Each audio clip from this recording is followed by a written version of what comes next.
monde a eu à boire?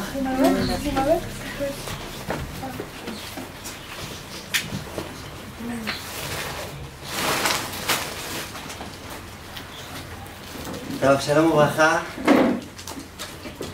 Ça me fait très plaisir de vous voir. Merci les filles de la Michlala d'être venues. Ça me fait très plaisir. Je vois des filles de l'année dernière.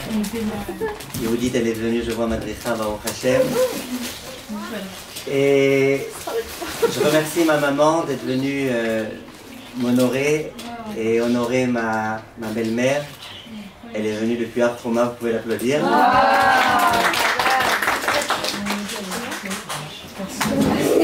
Si on était à l'école des fans, j'aurais dit je remercie ma maman, je lui envoie un bisou. Mais c'est de tout cœur. Et on va, Bezrat Hashem, essayer de réfléchir à un sujet de très très grande urgence et importance. Dans cette période-là, la vérité, j'aurais dû faire ce cours déjà à l'issue de Simchat Torah. Mais Hashem, il a voulu visiblement que je le fasse ce soir en cette occasion. Il s'agit du sujet des épreuves, des difficultés, de la souffrance et essayer de comprendre, Bezrat Hashem, comment on doit aborder ce sujet, comment on peut apporter des réponses aux questions insolubles, aux problèmes insolubles qu'on rencontre. Et on va essayer, Bezrat Hashem, de réfléchir un petit peu à tout ça. La période dans laquelle on est en train de vivre, c'est une période extrêmement difficile, comme vous le savez. Et c'est difficile pour tout le monde. C'est en particulier difficile pour les soldats qui se trouvent au front, avec maintenant en plus la pluie, et peut-être bientôt la neige près du Lebanon. Et c'est difficile pour les personnes qui sont en otage et qui se trouvent avec des terroristes. C'est difficile pour les gens qui ont perdu des proches. C'est difficile pour tout le monde. Et c'est difficile pour nous tous. On se sent tous concernés par ce qui se passe. Et donc c'est extrêmement difficile. Je pense que le plus grand isayon, la plus grande épreuve qui va être la nôtre pendant cette période-là, ça va être l'épreuve de la Emouna. L'épreuve de la Emouna, ça veut dire que d'une façon générale, quand on a une difficulté qui arrive, il y a trois choses à faire. Quelqu'un, chas v'shalom, tombe malade, il y a trois étapes à suivre. La première, il doit aller chez le médecin. S'il peut aller chez le médecin, si les médecins ils savent guérir cette maladie, ils le feront. Deuxième étape, et ça doit être en parallèle, il faut prier, parce que tout est entre les mains d'Akadosh Baruch Hu, et le médecin, ce n'est qu'un chaliar, qu'un envoyé d'Akadosh Baruch Hu. Et troisièmement, il faut accepter. Accepter la situation. Ça veut dire que si j'ai déjà été chez le médecin, et qu'on est en train de s'occuper, de faire tout ce qu'on peut faire, eh bien, tout est entre les mains maintenant d'Akadosh Baruch Hu. La seule chose qui me reste à faire, c'est prier et accepter. Accepter la situation, comprendre que c'est pour le bien, et prier, parce qu'Akadosh Baruch Hu, il attend de nous qu'on prie. Dans tous les domaines, c'est comme ça. On a un problème dans l'éducation des enfants, et ben, on essaye de résoudre le problème. On essaye aussi de prier Akadosh Baruch Hu, et bien évidemment aussi, on doit accepter la situation, la difficulté qu'Akadosh Baruch Hu, il nous a envoyé. Ça, c'est le premier point. Donc, dans notre génération, je pense que, dans cette période-là tellement douloureuse et difficile, je pense que l'une des choses qu'on doit faire, c'est accepter. Accepter que ce qu'Akadosh Baruch Hu a fait est pour le bien. Et évidemment, c'est extrêmement difficile. Comment on peut accepter une chose pareille? La Gemara, elle dit, à propos de Rabbi Akiva, vous connaissez l'histoire de Rabbi Akiva qui voulait être invité dans une ville et qui a été refusé. Et finalement, il s'est avéré que c'était pour le bien. Et la Gemara, elle dit, Leolam yehiragi l'adam lomar, kol ma David rachmana etav aviv. L'homme, il doit avoir l'habitude de dire, tout ce qui se passe, c'est pour le bien. Pourquoi la Gemara, elle dit, il doit avoir l'habitude de dire?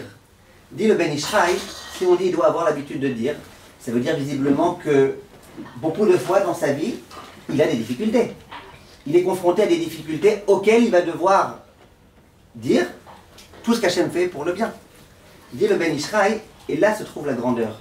Quand il y a une difficulté, une fois dans ma vie, que je suis capable de dire tout est pour le bien, c'est bien. Mais c'est pas exactement ça l'épreuve. L'épreuve, c'est quand il y a des difficultés jour après jour, et que les difficultés, elles arrivent, et elles reviennent, et elles reviennent. À ce moment-là, être capable malgré tout de dire tout ce qu'Hachem fait est pour le bien, ça c'est quelque chose de particulier. Et on le dit dans le pasouk, dans le verset, il est écrit dans le verset, Leagid baboker chasdecha ve'emunatcha balelot. Il est écrit, Leagid baboker chasdecha, le matin on raconte ton chesed, ve'emunatcha, donc le chesed c'est quand tout va bien, quand on remercie Akadosh Baruch Hu, ve'emunatcha balelot. Et ta emuna, la foi qu'on a en toi, les nuits. Chachamim il demande, mais tu parles de boker et de lelot. D'une part, tu parles d'un jour, d'un matin, d'autre part, tu parles des nuits. Il faut décider, tu parles au singulier, au pluriel, il faut décider. Le Rabbi Daman il ramène une explication très jolie, qui dit que, justement, la grande difficulté, c'est quand il y a des lelot. Laïla, c'est la nuit. Laïla, c'est quand tout est sombre. Laïla, c'est quand on ne comprend pas ce qui se passe. La difficulté, c'est quand ça ne va pas, et que Haouda, encore une fois, ça ne va pas, et ça ne va toujours pas, être capable, malgré tout, à ce moment-là, de comprendre, et de dire que tout est pour le bien. Donc évidemment, dans ces moments difficiles, on a beaucoup de mal à comprendre que tout est pour le bien.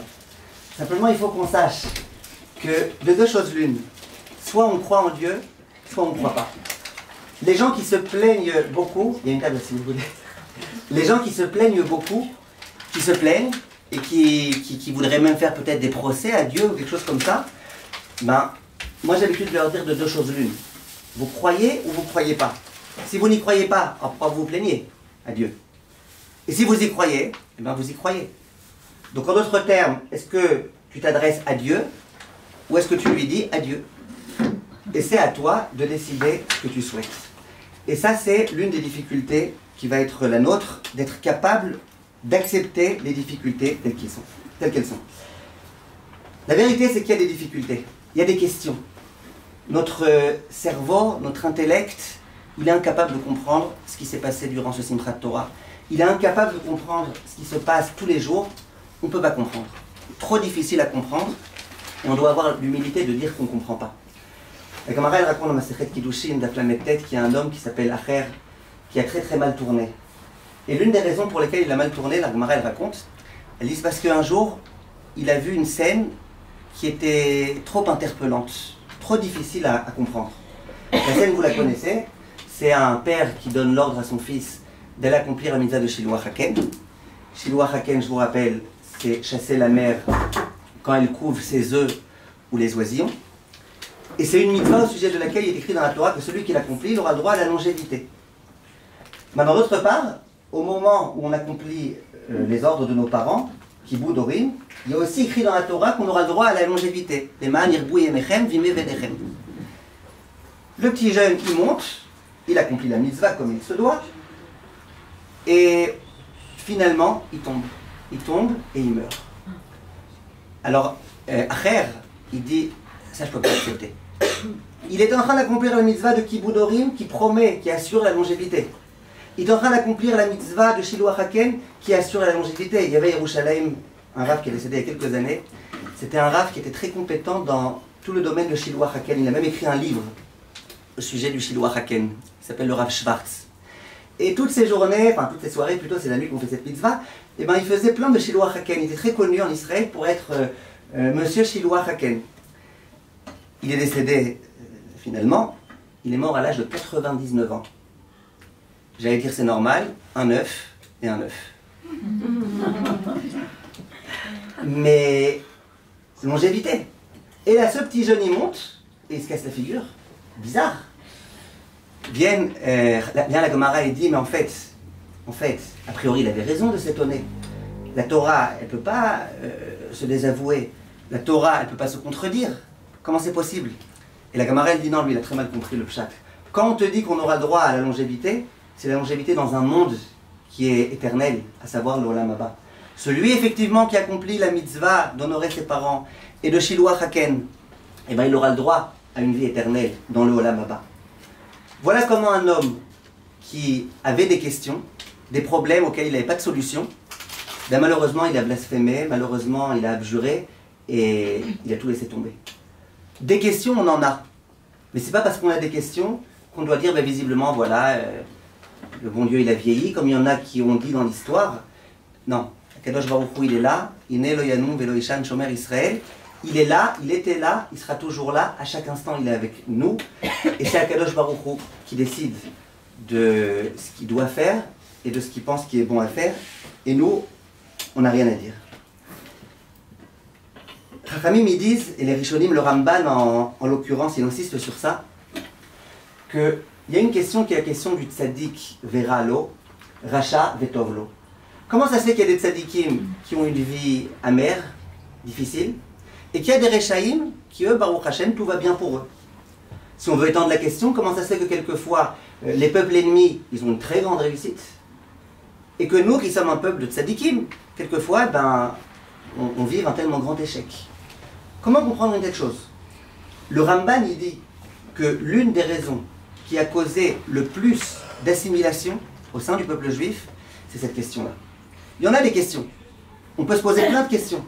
Mais la grande question, à cause de laquelle il y a tellement de gens qui ont tout lâché, c'était cette question-là. Pourquoi tzaddik veralo et pourquoi racha vetovlo? Et c'est écrit dans le verset. Mi chacham. Il y a encore des chaises là. C'est écrit dans le verset.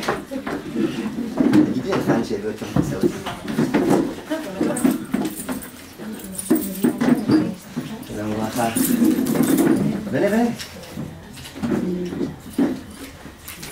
Myriam, תגידי היכן להביא, Myriam. היכן להביא הכיסאות. C'est écrit dans le verset dans Hoshea, Mi chacham veyaven ele, ki yesharim darkei Hashem, vetzadikim yelchu bam, uposhaim yikashvu bam. Il est écrit que les comportements d'Akadosh Baruch Hu, ils sont droits. Les tzadikim, ils comprennent le comportement d'Akadosh Baruch Hu, et les rechaim, eux, ils ne comprennent pas, et eux, ils laissent tout tomber. Dit le Radak, de quoi on parle? On parle de la question de tzaddik veralo et de racha vetovlo. Comment ça se fait qu'il y a des tzaddikim qui ne réussissent pas? Comment ça se fait qu'il y a des rechaim qui réussissent? Cette question-là, justement, c'est elle qui fait que tzaddikim yelchu bam, tzaddikim, ils vivent avec cette question. Ah, mais c'est difficile à comprendre. Les tzaddikim, ils comprennent que visiblement, Akadosh Baruch Hu, il a ses calculs. Alors que les rechaim, les poshim, eux, ils refusent de comprendre. Ils disent la question est tellement forte que visiblement Dieu n'existe pas, etc., etc., etc. Voilà ce que Chachamim nous disent. Donc on a compris que cette question-là, pourquoi Hachem nous fait une chose pareille, nous le peuple élu, et il y a des tzadikim, il y a des gens qui étaient en chemin vers la tfila, le matin de Simchat Torah, et qui ont été tués, et le peuple juif d'une façon générale, même ceux qui n'étaient pas des très grands tzadikim, entre guillemets, c'est des gens qui c'est le peuple juif, c'est des gens bien, c'est des enfants d'Akadosh Baruch Hu. Comment c'est possible qu'Hachem fasse une chose pareille? Et le grand danger, c'est de chas v'shalom, à cause de cette question, s'embrouiller. Donc on va essayer aujourd'hui, Bezrat Hashem, d'apporter un certain élément de réponse à cette question et de bien comprendre. Tout d'abord, j'aimerais vous dire, si on vit dans la perspective dans laquelle on est habitué à vivre, ça veut dire de penser que ce monde-ci, c'est un monde qui est très important, peut-être pas autant que le Olam Haba, mais il a son importance. On n'a aucune chance de répondre à aucune de ces questions. Pour pouvoir répondre, et pas répondre parce que ce n'est pas le bon mot, mais pour pouvoir essayer un tout petit peu de comprendre, il faut impérativement qu'on change de spectre, qu'on change complètement de perspective. Et qu'on comprenne une chose, que ce monde-ci, c'est pas si important que ça. Ce qui est vraiment, vraiment, vraiment important, c'est le Olam Haba, c'est le monde futur. Plusieurs fois j'ai dit, ces dernières années en particulier, que quelque chose que je regrette beaucoup dans les séminaires, et j'ai avoué moi-même cette erreur, avoir fait cette erreur, c'est qu'on donne plein de cours sur plein de sujets sympas. Mais du Olam Haba, on parle jamais, quasiment jamais. De c'est quoi le Olam Haba, c'est quoi la différence entre le Gan Eden et le Olam Haba, et comment ça va se passer, et c'est quoi exactement. On parle presque pas de ça. Et je me suis permis de dire, parce que moi-même, j'en ai plein de cours de Hashkafa, et jamais je parlais de ça. Jusqu'au jour où je me suis dit, mais c'est quand même bizarre. Tout ce qu'on fait, tous les jours de notre vie, c'est pour le Olam Haba. Le Olam Hazé, c'est un moyen d'accéder au Olam Haba. Et Bichal, on ne sait pas c'est quoi le Olam Haba. On n'a même pas d'idée c'est quoi le Olam Haba, alors à quoi ça sert, à quoi on s'amuse. Et je pense que c'est très très important qu'on comprenne que l'essentiel, c'est pas ce monde-ci, l'essentiel, c'est l'Olam Haba. J'ai donné des cours à ce sujet, expliquer c'est quoi l'Olam Haba. J'aimerais vous raconter une histoire. Le Rav Steinman, un jour, il était à l'aéroport avec... il était accompagné, il devait aller à l'étranger. Et vous savez, dans les aéroports, il y a des moments où il faut passer dans des machines là, qui détectent est-ce qu'il n'y a pas des métaux. Le Rav, bon, c'était pas le genre à avoir un iPhone dans sa poche, c'était pas le genre à avoir une grosse Magen David ici. Bon, il avait pas grand-chose, quoi. Il a retiré sa montre, il passe. Et ça sonne. Alors le monsieur, il dit, écoutez, monsieur le rabbin, vous devez repasser. Et là, le Rav, il se met à pleurer. Il dit, non, Rav, c'est pas très grave, on pense pas que vous êtes un terroriste. Vraiment, vous repassez juste. Bon, il repasse et il pleure. Et ça ressonne. Alors le Rav, il dit, je sais pourquoi ça sonne. Parce qu'il y a quelques années, j'ai eu une opération dans laquelle on m'a mis une attelle dans le corps, une attelle en métal. Et bien visiblement, l'appareil, il a détecté cette attelle. C'est la seule chose que j'ai. Ils ont expliqué ça au service de sécurité, il n'y a pas eu de problème. Mais le Rav, il continue à pleurer.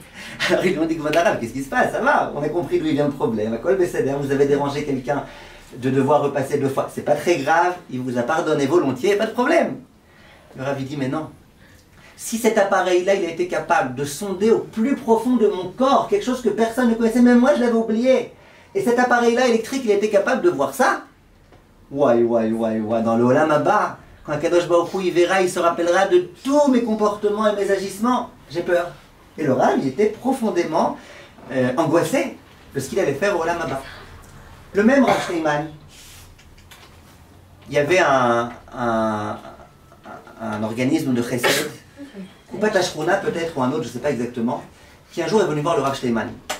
Il lui a dit, écoutez, Rav, on a ici à Bnei Brak une famille. Le père, il est complètement démuni, il n'a pas un sou. Et on veut absolument l'aider, parce qu'on sait qu'il y a des enfants qui sont sur le point d'être renvoyés des écoles parce qu'il n'y a pas d'argent pour payer, il n'y a pas de quoi manger, sa femme, elle ne va pas bien, mais il refuse d'accepter de l'argent. Qu'est-ce qu'on fait, Rav? On a de l'argent, on a une enveloppe, elle est toute prête, on veut lui donner, il refuse. Sa femme, elle aurait bien accepté. Et lui, il refuse, on ne sait pas quoi faire. Alors le Rav, il dit, c'est qui cet homme-là? On lui dit, il dit, ah, mais je le connais cet homme-là, je le connais très bien, il vient souvent me poser des questions. C'est quoi? Laisse-moi l'enveloppe, moi je l'arrangerai pour la lui refiler. Le Rav, il prend l'enveloppe, il la met dans son tiroir. Et voilà que le jour où ce Gugus arrive, le Gugus, il vient voir le Rav, il ne s'attendait pas à ce qu'il allait recevoir. Et le Rav, il lui dit, attends, j'ai un truc pour toi. Il ouvre le tiroir et walou. Le Rav, il ne trouve pas l'enveloppe. Le Rav est très embêté, il cherche bien, il ne trouve pas son enveloppe. Immédiatement, il appelle le responsable de Koupataïr ou de cet institut. Et il dit, écoutez, j'ai juste une question, on m'avait donné une enveloppe à remettre à un tel. Combien il y avait dans l'enveloppe, parce que je ne la retrouve pas. Combien il y avait? C'était quoi la somme qu'il y avait? Alors le monsieur dit, il y avait 3000 shekels. Il dit, ah d'accord, aucun problème, merci beaucoup, je vais lui donner de ma poche, aucun problème. Et le Rav, il va chercher dans son porte-monnaie 3000 shekels, il met dans une enveloppe et il donne à ce Havrer. Ce Havrer, il ne pouvait pas refuser au Rav Steinman. Quelques jours après, le responsable donc, de cet institut de Chesed, il vient voir le Rav Steinman et lui dit, voilà, Kvod Harav, on a pour vous une enveloppe de 3000 shekels. Le Rav dit, mais pourquoi? Il dit, Kvod Harav, vous avez payé de votre poche, voilà, on vient, on vous rembourse cet argent-là. Le Rav dit, mais non, c'est moi qui ai perdu. Moi j'ai perdu, moi je paye. Qu'est-ce qu'il y a? C'est quoi la question? Pourquoi? Alors cet homme-là, il dit au Rav Steinman, il dit, ouais, Kvod Harav, mais Kvod Harav, j'ai une question. On a une halakha, c'est qu'un shomer chinam, quelqu'un qui garde un objet gratuitement, si jamais il n'a pas été fautif, il n'a rien fait de grave, eh ben, il est dispensé. Le Rav Steinman, on ne l'a pas payé pour rendre ce service. Donc il est dispensé. Il est dispensé de devoir payer. Il n'a pas mis cette enveloppe en plein Chouk Machane Yehuda, il est parti. Auquel cas on aurait dit, bon, Kvod Harav. Non, il a mis ça dans son tiroir, un endroit où il n'y avait jamais de vol. Il n'a rien fait. Donc ils ont dit au Rav, Kvod Harav. Il y a écrit dans le livre de Harazi, de Cohen Harazi, Shomrim de A à Z, il y a écrit que dans ce cas-là, on n'est pas tout. Le Rav, il a répondu, il a dit, c'est vrai, vous avez raison. Mais regarde, je vais arriver moi dans l'Olam Haba, on va devoir me poser une question. Qu'est-ce qui s'est passé avec ces 3000 shekels? Et moi, je vais devoir répondre. Je vais devoir dire, écoute, puisqu'il y a écrit dans Shulchan Aruch que dans un tel cas, on est dispensé. Alors, je pense Il dit, lâchez-moi avec ça. Moi, je préfère ne pas avoir la moindre question, être complètement tranquille, propre, innocent, et qu'il n'y ait pas le moindre problème. Moi, c'est ça que je veux. Donc, on voit, c'est quoi pour un Talmid Chacham, on voit c'est quoi pour un tzaddik, le concept qui s'appelle le Olam Haba. Le Rav Steinman, il vivait avec le Olam Haba. Pour lui, perdre 3000 shekels, c'était rien. L'essentiel, c'est que dans le Olam Haba, il n'y ait pas la moindre suspicion à son égard et qu'on lui reproche rien du tout. Ça, c'est quelques histoires que je voulais vous raconter, juste pour qu'on comprenne bien l'idée que j'essayais d'expliquer, à savoir qu'on va être obligé, si on veut pouvoir bien vivre en ce monde-ci, si on veut pouvoir bien se rapprocher d'Akadosh Baruch Hu, de sortir un petit peu de la petitesse d'esprit dans laquelle on pense que ce monde-ci, c'est le monde le plus important au monde, et on va devoir un tout petit peu mettre le focus sur le Olam Haba, et comprendre que le Olam Haba, c'est la chose la plus importante. La vérité, c'est qu'on vit dans un monde de mensonges. On vit dans un Olam des Shikra, Alma des Shikra, écrit dans le Zohar HaKadosh. On vit complètement dans un monde de mensonges. Et on le voit autour de nous. Et rien qu'avec ce qui se passe avec cette guerre-là, les gens, ils arrivent même pas à comprendre. Ils n'arrivent même pas à comprendre comment les gens, ils sont tellement dans un monde de sheker qu'ils disent des bêtises. Pour ne pas le citer, Macron l'Aziz. Macron l'Aziz, franchement, il ne pense pas qu'il exagère quand même. Quand il dit que non, on fait des massacres et qu'on exagère, qu'on tue trop de femmes, trop... Mais je ne vais pas vous expliquer maintenant pourquoi. Moi, personnellement, je pense qu'il exagère un peu. Ou il exagère ou il le fait exprès. L'une des deux choses. Ou il est de mauvaise foi. Ou il est de mauvaise foi. Et les gens, qu'est-ce qu'ils font? Ils disent, mais comment il peut dire une chose pareille? On est dans un monde de mensonges. Dans un monde de mensonges, dans lequel même des gens qui sont censés être intelligents, eh ben, ils disent les plus grandes bêtises. Et ils réussissent à convaincre des gens à faire des grosses bêtises. La vérité, j'ai un peu de peine de parler de Macron et de la France, parce que j'ai beaucoup de reconnaissance à leur égard.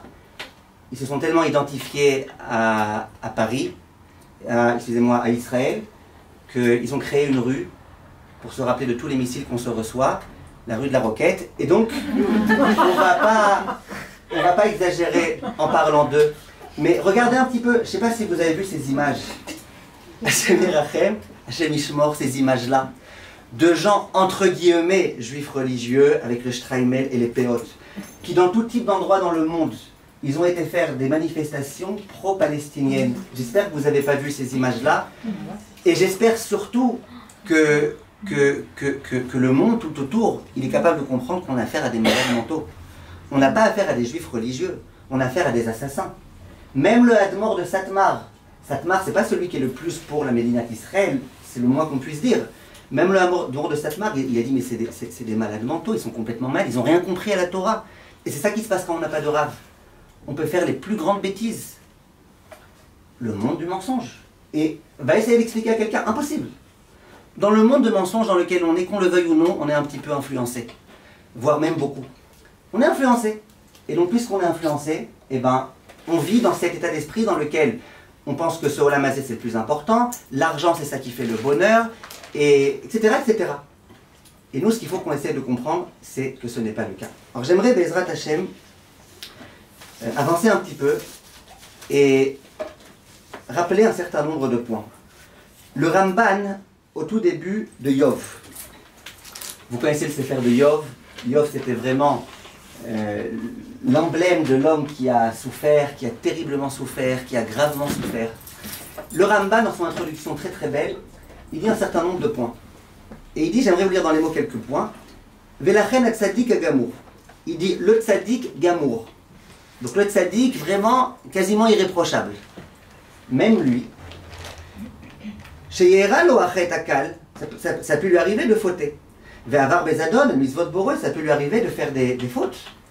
Al kol panim raoui le'anesh alav. Eh bien, il doit quand même être puni pour les fautes qu'il a commises. Veine, imnimna ael migufo baolam hazeh. Kol atova asher niyeta baolam. ויהיה נידון בייסורים של איוב כל ימיו, טוב לו מי שיענש בנפשו להיות נידון בעולם הנשמות בייסורי גיהינום, או שיגיע... Donc déjà on va traduire, il dit le Ramban, même si quelqu'un, il devait endurer toutes les épreuves de Yov et de perdre tout ce qu'il a, même si quelqu'un, il doit avoir les plus grandes souffrances de sa vie. Comment il dit? Kol hatova asher niheta ba'olam. Il a perdu son argent. Ses parents, ils sont décédés tôt. Ses frères et sœurs, ils sont décédés tôt. Ses enfants, Hachem Yishmor, ils sont décédés tôt. Sa belle-mère, elle n'a pas voulu décéder. Tout ça, ça se passe. Qu'est-ce qui se passe? Non, il paraît que Rabbeinu Gershom, il a vu qu'il y avait trop de problèmes avec les belles-mères, donc il a demandé qu'on se marie qu'avec une femme. Comme ça, il y a plus de problème. Alors, voilà, avec une seule. Alors, le Ramban, il dit, tout ça, ça vaut le coup pour ne pas recevoir le Gehinam. Et après, il dit plus que ça, c'est des mots, il faut absolument que vous les écoutiez. Osheigara chet o minafsho me'at min ma'alata be'olam aneshamot vedibuka beziv elyon volam haba. Il dit, c'est pas simplement que ça vaut le coup d'avoir toutes ces épreuves-là pour ne pas endurer dans l'olam haba. Il dit, mais même pour ne pas perdre un tout petit peu du degré qu'on pourrait avoir. Ça veut dire, au lieu d'avoir le degré 1000, je vais avoir le degré 999. Non, il vaut mieux endurer toutes les épreuves de Yov pour ne pas chasver shalom, au lieu d'avoir 1000 dans l'olam haba, avoir 999. Le Ramban, l'un des Rishonim, c'est lui qui le dit. Donc on comprend que les Issourim, les épreuves, les difficultés, elles ont un but. Et on va amener à quelques autres preuves. Elles ont un but. Le but, c'est de nous amener dans l'olam haba. Et il explique, le Ramban, il dit pourquoi tout ça. Il dit parce que le olam hazé, et finalement, tout ce qu'il y a dans le olam hazé, dans ce monde-ci, c'est éphémère. Qu'est-ce que tu peux espérer de tellement grandiose, de tellement extraordinaire? Tout est éphémère. Par contre, dans le olam haba, tout est éternel. Voilà comment il explique. Rabbeinu Bachye, dans le cas d'Akemach, Erev Kippurim, il dit la même chose. Il dit Yavo Aïsourim ala Adam le marek rata'av, kedei shiye zakai la olam haba. Les épreuves, elles viennent pour supprimer les fautes, pour que l'homme ait le droit d'aller au olam haba.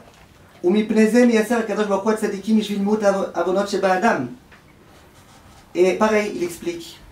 Et il dit que justement, que les Issourim qu'on reçoit dans ce monde-ci, ça nous permet d'accéder au olam haba. Et donc ça vaut le coup, puisque, je répète, le olam haba, c'est la chose la plus grande, la plus extraordinaire. C'est pour ça qu'on fait tout ce qu'on fait. Le Ramchal, pareil. Le Ramchal, il dit, il y a des mots aussi très très puissants dans Derech Hashem. Il dit que toute personne, quand elle commet des avérotes, eh ben, elle s'écarte d'Akadosh Baruch Hu, elle crée le mal. Et il va falloir, pour arriver au olam haba, être complètement bien. Alors comment on fait pour retirer, comment on fait quand on a ce mélange de bien et de mal? Parce que nous tous, on a un peu de bien, un peu de mal. Comment on fait pour décanter, pour réussir à accéder au bien parfait? Eh bien, le Ramchal, il dit, c'est très simple. Al-ken gazar ha-chesed ha-elyon, sheimatzelot siruf. Akadosh Baruch Hu, il a fait en sorte qu'on puisse obtenir cette purification. Veu klal ha-isurim, c'est les épreuves. Chez Sam, idbarach shemo bisgulatam, le'asir moto ha-adam ha-achirut ha-hu. Il dit zgulatam. Il dit, il y a une ségoula. Les Français, ils adorent les ségoulottes. Quelqu'un m'a demandé, vous n'avez pas une ségoula pour acheter un appartement? Je suis désolé, j'ai pas.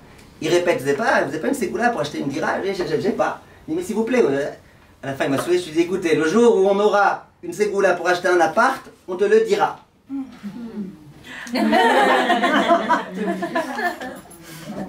Tov.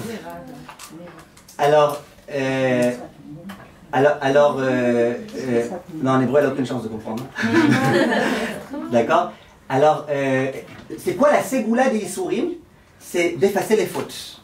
Et donc, d'accéder Bezrat Hashem au olam haba. Et après, le Ramban, il dit, le Ramchal, excusez-moi, il dit, et plus on a fauté, plus on a besoin de ce zikour, de cette purification, et plus malheureusement, les épreuves, elles risquent d'être difficiles. Mais des fois, ça peut être un Gilgul d'avant. Aussi, Nachon. Si on rentre, exactement, si on rentre dans le Olam des Gilgulim, alors vous avez tout à fait raison.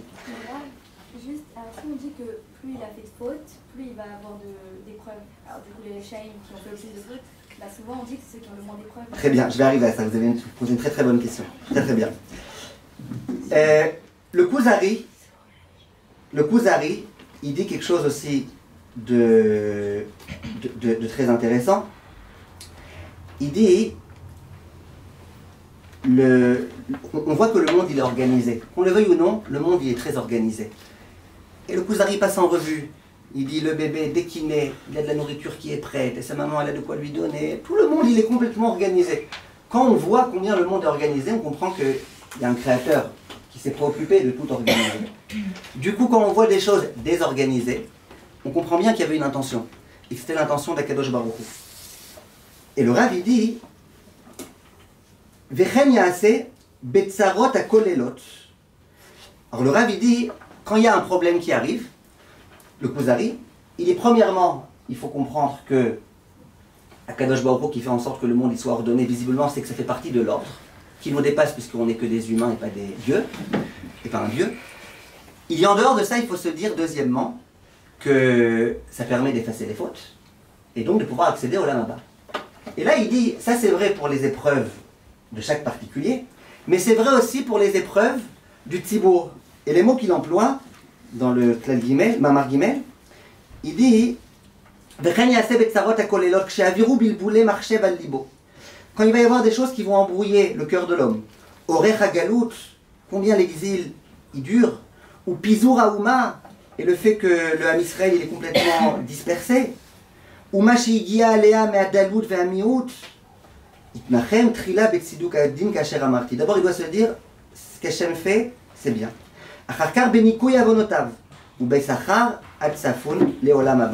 Et ensuite il doit se rappeler du Sachar qu'on va recevoir dans le Olam Haba. Et il ramène le Rav à ce moment-là, il dit, et c'est ça que Nahum Ish Gamzu faisait. Il y avait un homme qui s'appelait Nahum Ish Gamzu, comme Mara raconte. Cet homme-là, tout ce qui lui arrivait, il disait que c'était pour le bien. Et il était convaincu que c'était pour le bien. Et il acceptait tout ce qu'Akadosh Baruch Hu lui envoyait comme épreuve. D'accord? Et même quand il avait les choses les plus terribles qui lui sont arrivées, il disait c'est pour le bien.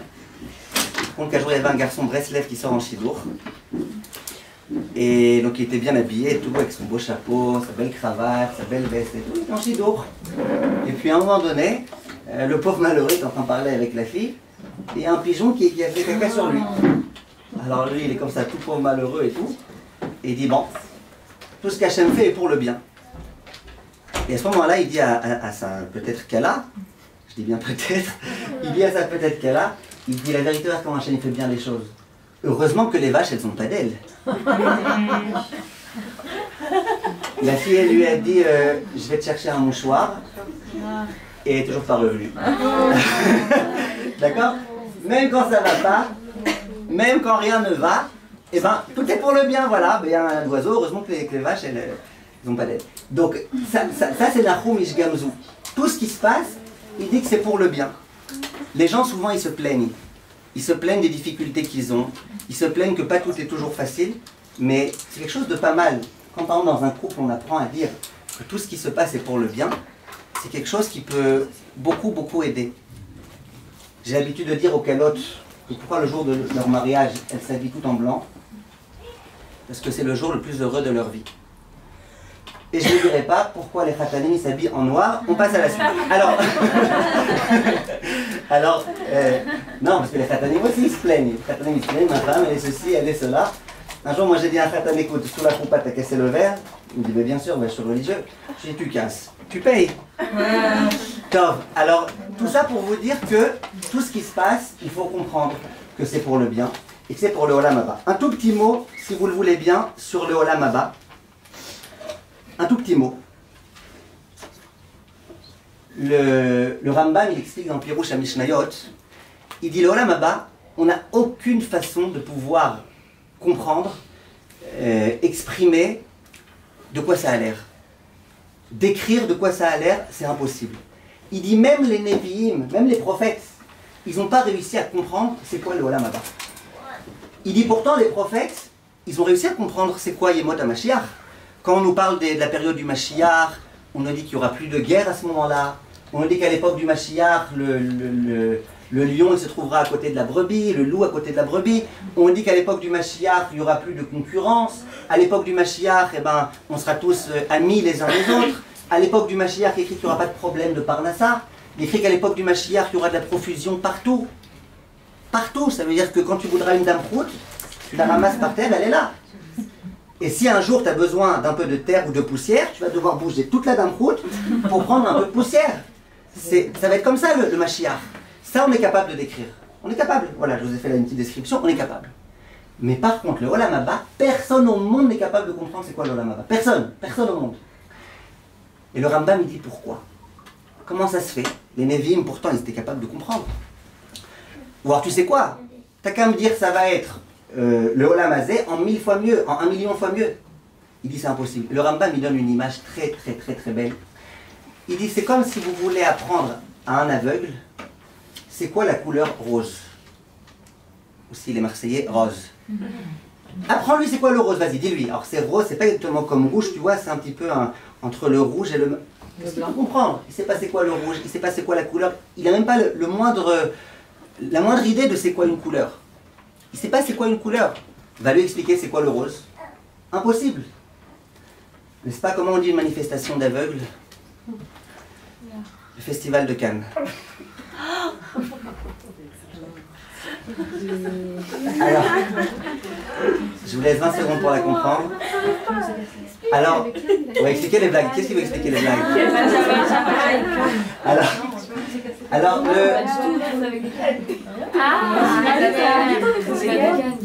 regardez, le principe, le Rambam il dit, c'est impossible. Impossible. Le Rambam il dit, tu sais quoi? T'as qu'à prendre un sourd. Ne vous inquiétez pas, lui, je le laisserai tranquille. Prends un sourd et explique-lui c'est quoi une jolie mélodie. Vas-y, fais-lui une bonne belle mélodie. Nagila, explique-lui c'est quoi. Il ne peut pas comprendre. Bichal, comment tu peux l'expliquer? Il n'entend pas. Tu ne peux pas lui expliquer, c'est impossible. Le Rambam, il dit, le Olam Haba, c'est un monde complètement différent. C'est autre chose. C'est quelque chose qu'on ne peut pas comprendre. Mais ce qu'on sait, c'est que c'est un monde extraordinaire. Et que c'est beaucoup plus extraordinaire que le mieux qu'on puisse même espérer dans ce monde-ci. Ça donne envie. Et bien c'est ça le Olam Haba. Le Olam Haba, c'est un monde de très très très très grand bonheur, de très très très grande satisfaction qu'on ne peut même pas comprendre dans ce monde-ci. Les plus grands plaisirs de ce monde-ci, ils n'arrivent même pas à 1/1000 des plaisirs du Olam Haba. Et le grand plaisir du Olam Haba, j'espère que je ne vous retirerai pas le moral, ça va être d'être connecté à Hachem. C'est un plaisir gigantesque, beaucoup plus grand que tout au monde. Donc, l'essentiel, c'est le Olam Haba. Viennent Chachamim et ils disent, quand il y a des difficultés, c'est vrai que les difficultés, c'est dur, c'est vrai que ça fait mal, c'est vrai que c'est terrible, et chacun rencontre des difficultés dans tout type de domaine. Il y a des gens qui ont des problèmes de shlom bayit, il y a des gens qui ont des problèmes d'éducation des enfants. Une fois, il y a un enfant qui dit à son père, « Papa, pourquoi tu as tellement de poils blancs dans ta barbe ?» Le père il dit, bah écoute mon fils, je vais pas mettre la faute sur toi, mais tu sais, à chaque fois que tu me fais du mal, que tu m'embêtes, et ben voilà, j'ai un poil blanc qui pousse. Alors le petit regarde son père, il dit, papa, et pourquoi mamie elle a tellement de cheveux blancs?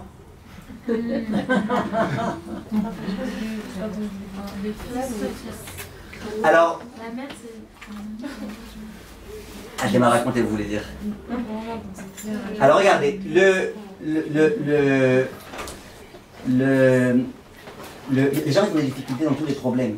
Mais si on comprend que les difficultés qu'on rencontre, c'est pour le bien du Olam Haba, c'est pour enlever nos avérotes, c'est pour nous rendre plus purs, et ben d'un seul coup on peut comprendre que ça a un intérêt et que ça a un but. J'aimerais, Bezrat Hashem, en quelques mots, vous dire ce que le Rav Dessler dit.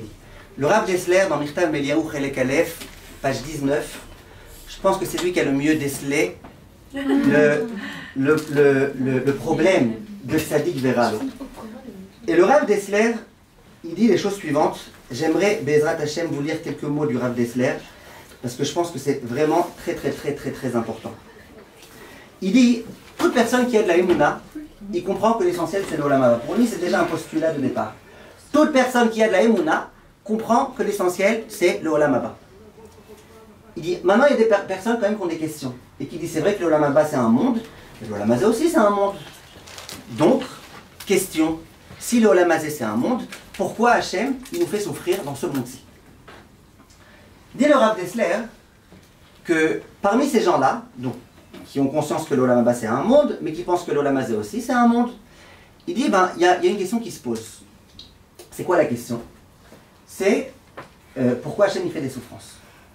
Alors il dit, le Rav Dessler, il dit, il y a des gens qui ont suffisamment de Emouna pour comprendre qu'on ne pose pas ce genre de questions. Comment un être humain, il peut espérer comprendre ce que Dieu il fait? Impossible. Donc il y a des gens qui comprennent qu'on ne pose pas de questions, comme Khatam Sofer, il disait, ils ont fait de ça un chant aujourd'hui. Alaba, lo shoalim she'elot. Vous avez entendu ce chant? Alaba, lo shoalim she'elot. Donc on ne pose pas de questions. Kadosh Baruch Hu, c'est Dieu. Nous, les êtres humains, qu'est-ce qu'on comprenne? Donc le Rav Dessler, il dit, il y a des gens qui ont l'humilité d'accepter, qui sont incapables de comprendre et d'appréhender la sagesse divine. Mais il y a des gens qui ne sont pas capables. Et il y a des gens qui disent, non, moi je veux comprendre. Et à cause du fait qu'ils ne comprennent pas, eh ben, ils disent, bon, peut-être j'arrête de servir Dieu, finalement, à quoi ça sert? Si tu sers Dieu pour recevoir des souffrances, alors à quoi ça sert? Et là, le Rav, il explique, et il dit d'abord, premièrement, ce que je viens de vous dire maintenant. Il dit, notre grand problème, c'est qu'on ne regarde pas ce Olam Hazé et le Olam Haba de la bonne façon. Il faut changer d'orbite. Le Olam Haba, dit le Rav Dessler, c'est ça le monde principal. Il reprend les propos de la Gemara qui disent que le Olam Hazé, c'est un prose d'or devant le Olam Haba. Le Olam Haba, c'est un palais, un traklin, et le Olam Hazé, eh ben, c'est un prose d'or, c'est un couloir qui mène vers le Olam Haba. Si on ne passe pas par ce passage obligé qui est le Olam Hazé, on n'ira pas au Olam Haba. Pour accéder au Olam Haba, il faut passer par le Olam Hazé avec toutes les difficultés qu'il y a dans le Olam Hazé. Dit le Rav, maintenant, plus tu es conscient de la beauté de ce qui t'attend dans le Olam Haba, plus tu es prêt à faire des efforts dans le prose d'or. Tu sais que c'est difficile, mais tu sais que ça vaut le coup, parce que finalement tu vas arriver à quelque chose de grandiose. Excusez-moi, c'est quoi le Olam Haba? Hein? C'est quoi le Olam Haba? Ah ben j'ai expliqué à 5 minutes. Ah oui, mais qu'est-ce qui va se passer au Olam Haba? Je vous ai dit à 5 minutes, impossible d'expliquer. Je vous ai dit que c'est 1 milliard de fois mieux que Yemot HaMashiach, qui en soi c'est une vie de rêve. Vous avez dit j'ai déconnecté de Non, minutes. non, non, Ah, mais concrètement quoi. il n'y a pas On va concrètement. savoir. C'est un peu sur Olam Hazé, Il faut aller on sur travaille le pour le Olam Haba, mais en fait, Enfin, oui, pardon. Alors regardez, Il y a un Rav qui est venu en Chalom, à l'autre Rav, il lui a dit qu'il y a dans le Olam Haba et tout de quoi? ça. Un Rav qui est On ne venu peut pas en... savoir ce qu'est le Olam Haba parce qu'on n'y est pas encore. Les gens qui meurent maintenant, ils arrivent dans le Gan Eden, ils n'arrivent pas au Olam Haba. On n'y est pas encore au Olam Haba. Le Olam Haba, ça sera l'étape suivante. Pour l'instant, personne n'est encore arrivé au Olam Haba. Même Abraham Avinu n'est pas au Olam Haba. Je vous ai dit, il faut faire un cours pour expliquer c'est quoi le Olam Haba. Les gens ne savent pas c'est quoi le Olam Haba. En tous les cas, ce qui est sûr, c'est que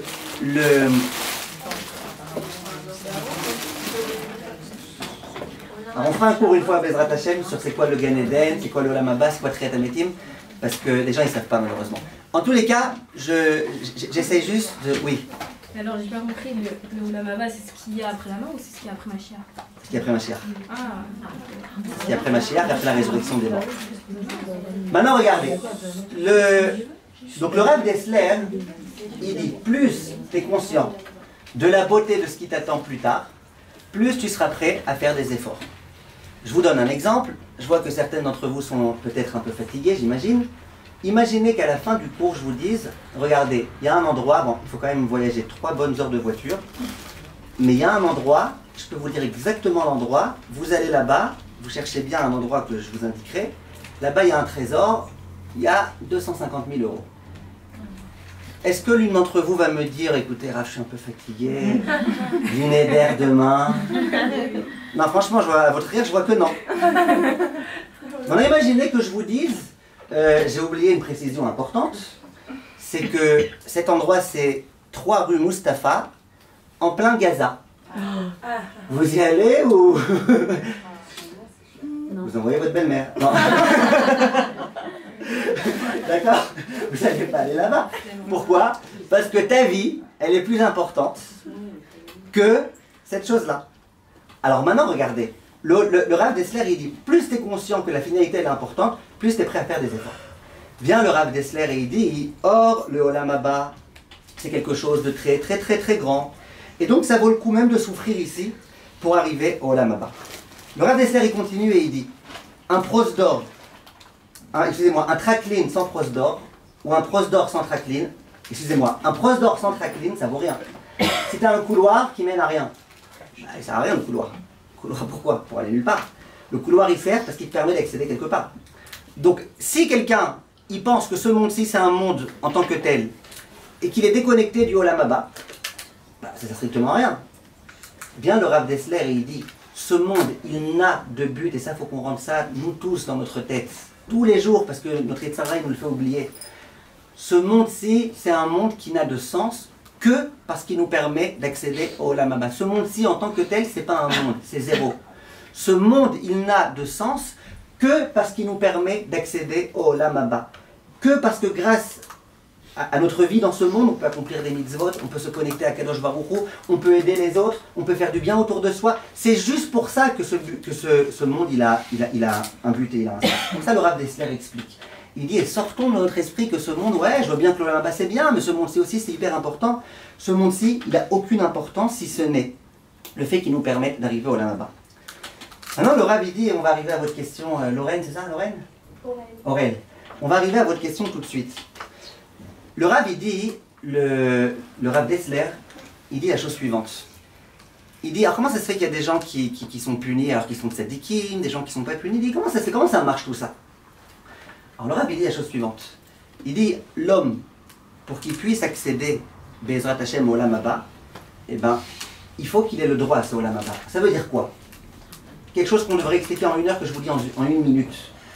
Si Akadosh Baruch Hu, il a créé le monde pour notre bien, il aurait très bien pu nous créer et nous donner le Olam Haba directement. Or, c'est écrit. Akadosh Baruch Hu, il a créé le monde pour nous donner, pour nous guetter. Alors, pourquoi il a créé le Olam Hazé d'abord? Réponse, pour pas qu'on ait honte.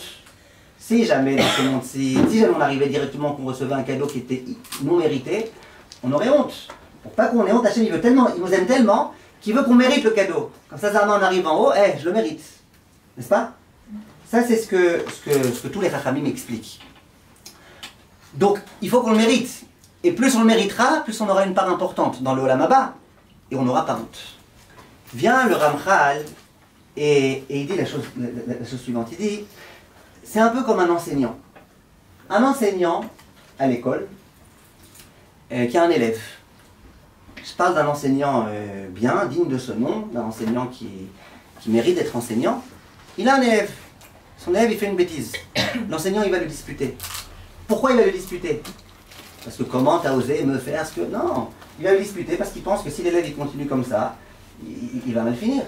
Donc, il se sent le devoir de dire à son élève, voilà comment il faut que tu te comportes. Quelquefois, il va devoir peut-être hausser le ton, quelquefois, il va devoir peut-être le mettre dehors, mais il va à chaque fois réfléchir de façon mesurée combien il faut que je le punisse pour qu'il arrive à se remettre sur le droit chemin, et pas Chas v'Shalom que ma punition, elle soit démesurée par rapport à ce qu'il a commis. Tout le but de l'enseignant, si c'est un bon enseignant, c'est uniquement de faire en sorte que l'élève il puisse être sur le droit chemin. C'est que ça, le but de l'enseignant. Il dit le Rav Dessler, et s'il y a un enseignant qui est marocain, qui est nerveux, alors qu'est-ce qu'on fait? Non, parce que dernièrement, vous savez, il y a beaucoup de gens qui demandent d'avoir la possibilité d'avoir des armes en Israël, vous savez. Il y a beaucoup de gens. Alors, il paraît qu'on pose là-bas plein de questions sur le formulaire. Est-ce que vous avez fait des tentatives de suicide? Est-ce que vous avez déjà tué des gens? On demande aussi, est-ce que vous êtes marocain? Parce que s'il est marocain, on lui donne tout de suite l'arme, on a peur de se mesurer à lui. Ok? Alors, cette personne-là, si c'est un enseignant qui est nerveux, il écrit Loa Kabdan Melamed. Donc c'est pas un enseignant, lui, il n'a rien à faire à l'école, lui, il n'a rien à faire. Ok? Donc un enseignant, il sait vouloir le bien de l'élève. Dit le Rav Dessler, si un enseignant c'est comme ça, Akadosh Baruch Hu a fortiori. Kal vachomer ben beno shel kal vachomer, que Akadosh Baruch Hu, ce qu'il veut, quand il nous donne une punition, c'est de nous remettre sur le droit chemin. Exactement ça. C'est que ça qu'il veut et c'est que ça qu'il souhaite. Maintenant, il dit le Rav Dessler, mais imaginez qu'un enseignant, il fasse des remontrances à un élève, et que l'élève il n'écoute pas, ça sert strictement à rien. Ça rentre par une oreille, ça sort de l'autre. Ça sert strictement à rien. Et il va continuer à lui faire. Eh bien, l'enseignant, qu'est-ce qu'il aimerait faire? Il aimerait dire, écoute, puisque ça sert à rien, et que je vois que j'ai rien à faire avec toi, j'aimerais te renvoyer de l'école. Mais peut-être pas. Peut-être qu'on peut encore te laisser une chance. Donc, est-ce qu'il va continuer à disputer cet élève? Il sait que ça sert à rien, donc il préfère arrêter. Au contraire, plus il va le disputer, plus je pense qu'il va faire des bêtises. Donc il préfère arrêter de disputer. Et si vraiment un jour il exagère trop cet élève-là, eh ben, il va le renvoyer. Il dit à Kadosh Baruch Hu, c'est exactement la même chose. Pourquoi Aurel a demandé pourquoi Kadosh Baruch Hu, il punit pas les Réchaïm? Le Rav il dit, sortons un petit peu de cette idée complètement idiote que Akadosh Baruch Hu il nous punit parce qu'il veut se venger. Il dit le Rav Dessler, c'est complètement faux. Quand moi je fais une mitzvah, je me fais du bien à moi. Quand je commets une avéra, je me fais du mal à moi. C'est pas que Akadosh Baruch Hu il va me punir. Je me fais du mal à moi. Quand je commets une avéra, je me fais du mal à moi. Akadosh Baruch Hu il me punit dans le but que je devienne meilleur et que je me rapproche de lui et que j'ai le droit au Olam Haba. Maintenant, si Hachem il me punit et que ça sert à rien, moi je réagis pas. Alors Hachem il dit, bah, j'arrête de te punir, à quoi ça sert? Je te punis, toi tu t'énerves encore plus contre moi. Alors à quoi ça sert? Moi ce que je veux c'est ton bien. Oui ou non? Donc Hachem il arrête de punir. Pourquoi le rachat, Hachem il arrête de le punir et il lui donne beaucoup de bien dans ce monde-ci? Parce qu'il a essayé parfois de le punir un petit peu. Il a essayé de lui envoyer des épreuves. Mais il a vu que ça servait à rien, le rachat au contraire. Donc Hachem dit, écoute, je te laisse, toi, je te laisse, vas-y, arrange-toi, je te laisse. Et il lui laisse la possibilité de faire tes chouvas. Et si finalement il ne fait pas de chouva, il risque de shalom de ne pas avoir droit au lamaba, si c'est vraiment un vrai de vrai rachat. Donc le Rav Dessler, de cette façon-là, il explique un petit peu tout ça, que quand on reçoit une punition, quelque chose, c'est que Akadosh Baruch Hu, il a voulu nous le donner. Pourquoi? Que pour nous remettre sur le droit chemin. Et là, le Rav Dessler, il pose une très très bonne question. Il dit, tout ça, je peux comprendre quand quelqu'un de bar mitzvah, il est puni. Il est puni parce qu'il a fauté. Mais quelqu'un qui n'est pas bar mitzvah, un bébé qui souffre, un bébé qui naît dans une famille complètement malade, un bébé qui naît avec des problèmes physiques gravissimes, comment tu peux expliquer? C'est le Gilgoul d'avant. Alors, vous le tenez à vos Gilgoul, mais vous avez raison. Il y a ce qui s'appelle le Gilgoul d'avant. Mais le Rav, il ne dit pas que ça. Le Rav, il dit la chose suivante. Il dit, vous avez remarqué, il dit c'est très profond, il dit c'est très profond, mais je vais quand même essayer de le dire. Il dit, vous avez remarqué dans ce monde-ci que les gens ils sont tous différents. Il y a des gens qui sont plus agréables, plus gentils, des gens qui sont un peu moins gentils, il y a des gens qui sont plus intelligents, des gens qui sont un peu moins, des gens qui sont un peu plus grands de taille, d'autres un peu plus petits. Il y a tout type de gens. Keshem Sheparsoufem Shonot. Chaque être humain est différent, dans ses qualités, dans le dosage des qualités, dans ses défauts, dans tout ça. Chaque être humain est différent. Il dit le Rav, mais a priori c'est bizarre. Parce que nous tous on a une mission commune. C'est laquelle? C'est servir Dieu. Donc si nous tous on a la même mission, c'est de servir Dieu. Comment ça se fait qu'Akadosh Baruch Hu nous ait créés tous différents? On aurait pris un modèle type, super intelligent, super beau, super modeste, des super bonnes qualités. On aurait pris un modèle type, quelqu'un comme moi, ouais, et qu'est-ce qu'on fait? On les aurait tous fait comme ça. Des clones. Des clones. Pourquoi toi tu es différent de moi, moi je suis différent de toi, chacun ses défauts, chacun ses problèmes, chacun ses qualités, chacun pourquoi? Et là il dit le Rav, je vais vous expliquer pourquoi. Pourquoi le clan Israël il est ici sur terre? Pour aller au Lamaba, on a compris. Mais pourquoi? Pour faire Kiddush Hashem, pour sanctifier le nom de Dieu. Il dit maintenant imaginez qu'il y a un roi et qu'on ait envie de l'honorer. Donc on demande à des porte-paroles de venir parler. Le premier il vient, il dit, monsieur le roi, voilà tout ce que j'ai à vous dire. Il commence à lui réciter un texte précis, déjà écrit. Le deuxième, il arrive, et lui aussi. Le deuxième, il arrive, et lui aussi le même texte. Le troisième, il arrive, au bout d'un moment, les gens ils vont se sentir ridicules de dire chacun la même chose au roi, et le roi il va en avoir marre. Oui. Ils disent Rachamim, c'est exactement la même chose. On doit sanctifier Akadosh Baruch Hu, mais si tous on sert à Hachem de la même façon, si tous on a les mêmes épreuves, on a les mêmes facilités, on vit exactement de la même façon, alors il n'y a pas tellement de Kiddush Hashem, tous on fait la même chose, exactement la même chose, il n'y a pas de Kiddush Hashem. Et au là-bas on va arriver, on aura tous la même part. Il dit non, Kadosh Baruch Hu veut qu'il y ait du Kiddush Hashem. Donc il y en a un qui sert à Kadosh Baruch Hu dans la pauvreté, l'autre qui sert à Kadosh Baruch Hu dans la richesse, l'un qui sert à Kadosh Baruch Hu en ayant des difficultés, l'autre qui est handicapé, il doit servir à Kadosh Baruch Hu. Chacun à sa façon, il sert à Kadosh Baruch Hu. Et le Rav Dessler, il dit à la fin de son texte, il dit, et si on avait posé la question à l'âme avant qu'elle descende dans ce monde, est-ce qu'elle aurait pas préféré par hasard une autre situation que celle dans laquelle elle a été créée? Par exemple, quelqu'un qui est né pauvre, qui était pauvre toute sa vie, si on avait demandé à son âme, est-ce que tu n'aurais pas par hasard préféré être riche? Il dit, je peux vous assurer que l'âme leur aurait répondu, non, je préfère être pauvre. C'est plus facile de servir à Kadosh Baruch Hu quand on est sans arrêt comme ça, dans le besoin, quand on ne s'envole pas. C'est plus facile. Mais il y a des midrashim, je ne sais pas pourquoi le Rav Dessler il les ramène pas alors qu'il connaissait toute la Torah. Il y a des midrashim qui disent qu'effectivement, avant que l'homme il descende sur terre, on interroge son âme. Qu'est-ce que tu veux exactement? On lui propose. Tu peux choisir ce que tu veux, juste ne copie pas sur l'autre. Ne copie pas. Mais ce que tu veux. Tu veux être grande, tu veux être riche, tu veux être intelligente, tu veux être lourde, tu veux être ce que tu veux, tu décides. Et la personne, elle décide. Et après, elle se plaint quand elle arrive sur terre. Donc, l'idée que le Rav Dessler, il essaye de nous expliquer, c'est qu'il y a des difficultés, et il y a des grandes difficultés. Et c'est pas facile. Mais tout ça, c'est dans le but du Olam Haba. Si on reste que focalisé sur le Olam Hazé, on ne peut rien comprendre. Des gens qui étaient dans une Shoah terrible pendant des heures et des heures, on ne peut même pas s'imaginer. Et toutes les personnes qui ont vu les films dans lesquels on montre les horreurs qu'il y a eu là-bas, ils ont eu besoin après d'aller chez des psychiatres et des psychologues, etc. Post-trauma. Je ne parle pas des gens qui étaient eux-mêmes là-bas.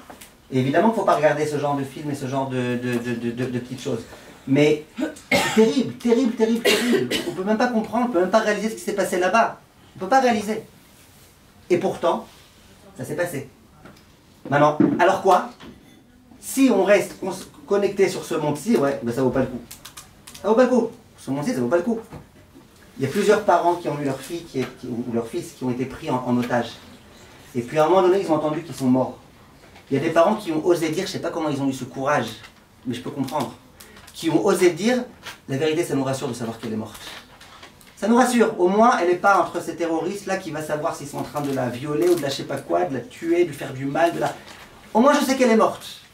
C'est très très très très dur, Hachem Yishmor, que jamais on soit dans cette situation-là en tant que parent, de devoir prendre ce genre de décision, c'est très très dur.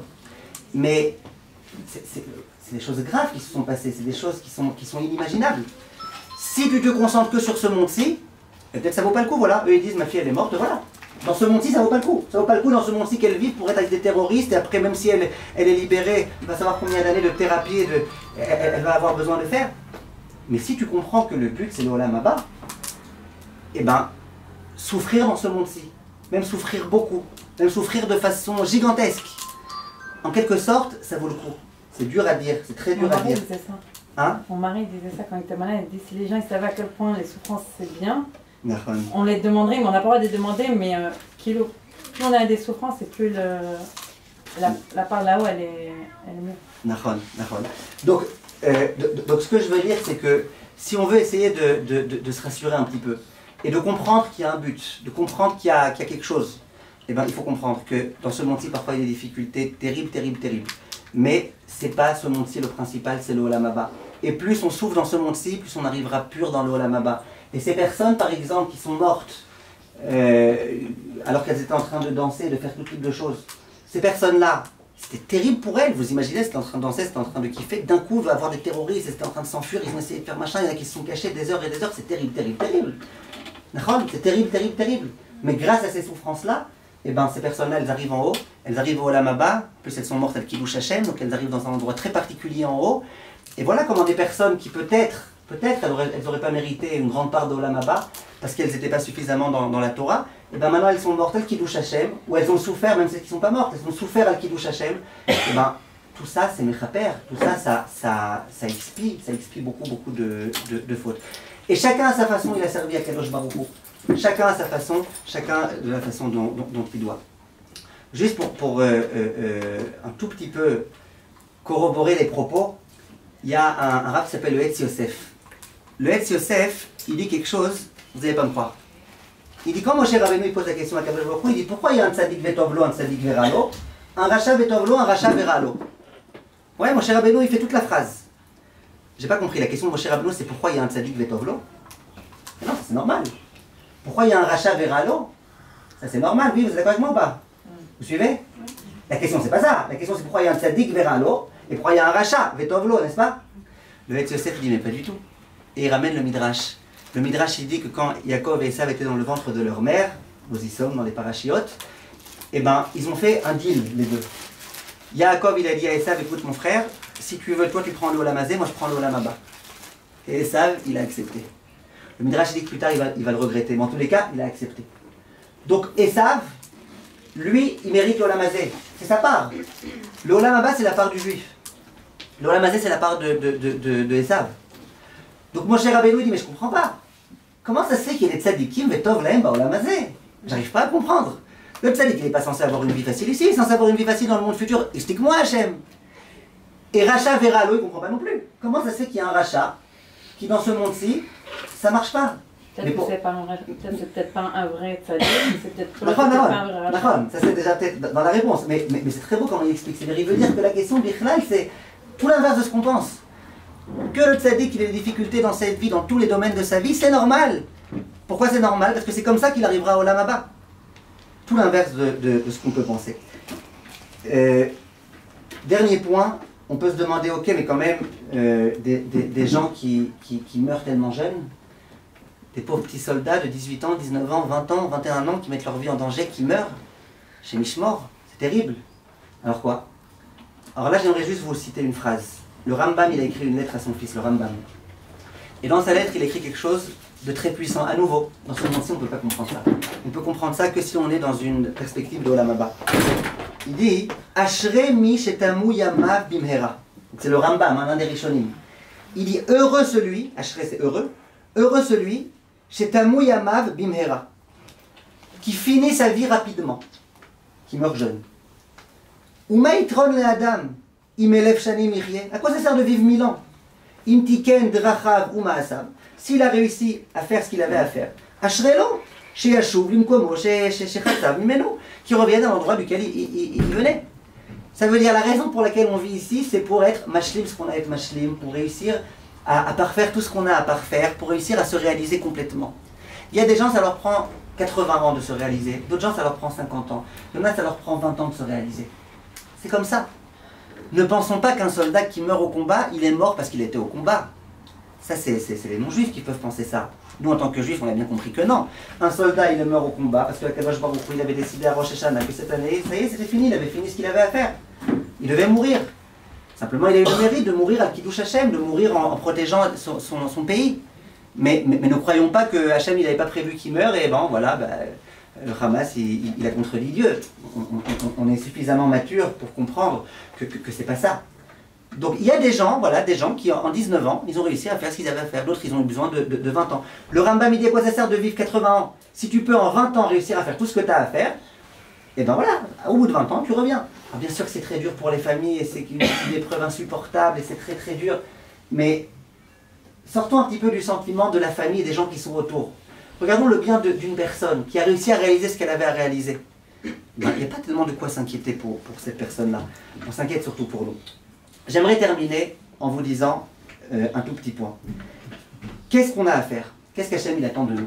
Donc évidemment, tous les rabbinim, chacun dit ce qu'il pensait. Beaucoup de rabbinim se sont rejoints d'ailleurs dans ce qu'il faut faire, ce qu'il faut prendre sur soi, etc. etc. Tu parles par rapport à la guerre là maintenant ou en général? Oui, par rapport à la guerre maintenant. Ah. Alors, sur quoi on doit se renforcer? Moi je pense qu'il y a un point sur lequel on doit essayer de se renforcer. C'est la Emouna, comme je vous ai dit. C'est la Emouna. Mais faire tchouva aussi, Nachon. Mais la question c'est, quoi Emouna? Ça veut dire, on est pris dans cette période-là, dans un jeu psychologique très difficile à gérer. Parce que d'une part, on nous dit qu'il faut avoir la Emouna et donc il faut être super heureux. D'autre part, moi je peux être heureux alors qu'il y a des soldats qui sont en train de se battre et qui risquent de mourir à chaque instant. On a du mal. D'une part, on doit dire oui, tout est pour le bien. D'autre part, on est angoissé. D'une part, on doit remercier Hachem pour le bien. Je dois remercier Hachem que mes enfants ils sont encore en vie, qu'ils ne sont pas morts dans ce qui s'est passé ces derniers temps. Mais d'autre part, oui, mais il y en a qui ont perdu leurs enfants. Et les gens, je pense que d'une certaine façon, ils s'embrouillent un petit peu et je les comprends. Je pense que notre devoir, même dans ces périodes difficiles, c'est de remercier Akadosh Baruch Hu. Remercier pour tout le bien qu'il nous fait. Je vais vous lire ce que le Kav HaYashar écrit, et ne vous inquiétez pas, on a bientôt fini. Il dit Veko yase Adam, kien lecha Adam shelo na'asa lo nes. Il dit il n'y a pas un seul homme auquel il n'y a pas eu de miracle qui a été fait. Bifrad bedorot haelu, il dit en particulier dans notre époque. Asher atzarot mitgabrim bechol yom vayom, où chaque jour il y a des souffrances plus grandes les unes que les autres. Ou milchamot atzumot, il y a des grandes guerres. Cherev veraav.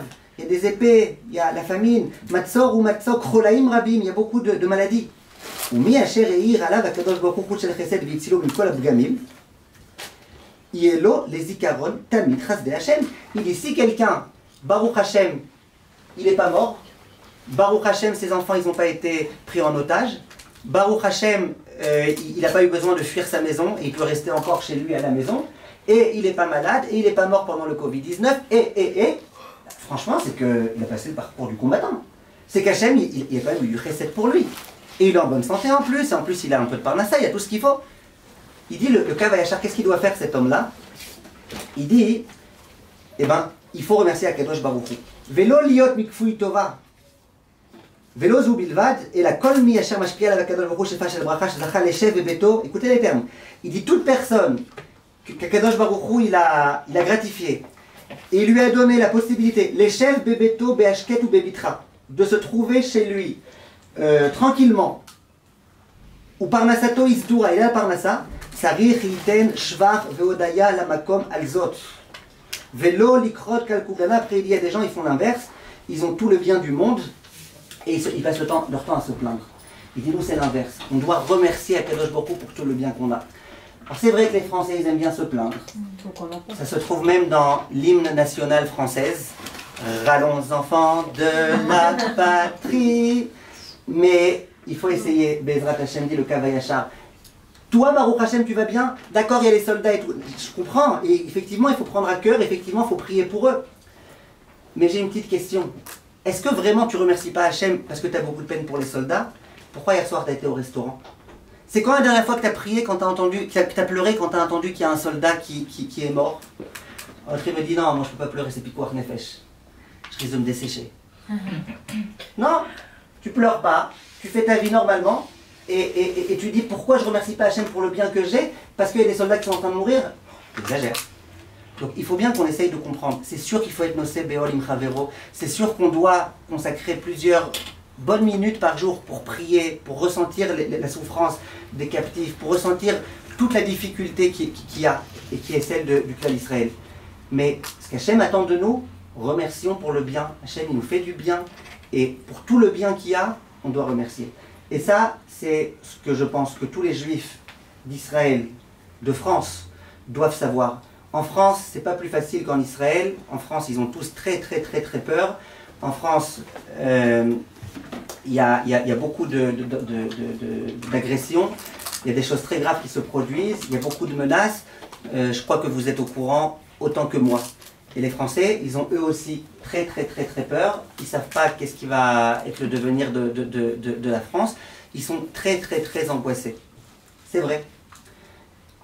La seule chose dont ils sont rassurés, c'est qu'ils savent qu'ils ne recevront pas de missiles de Gaza.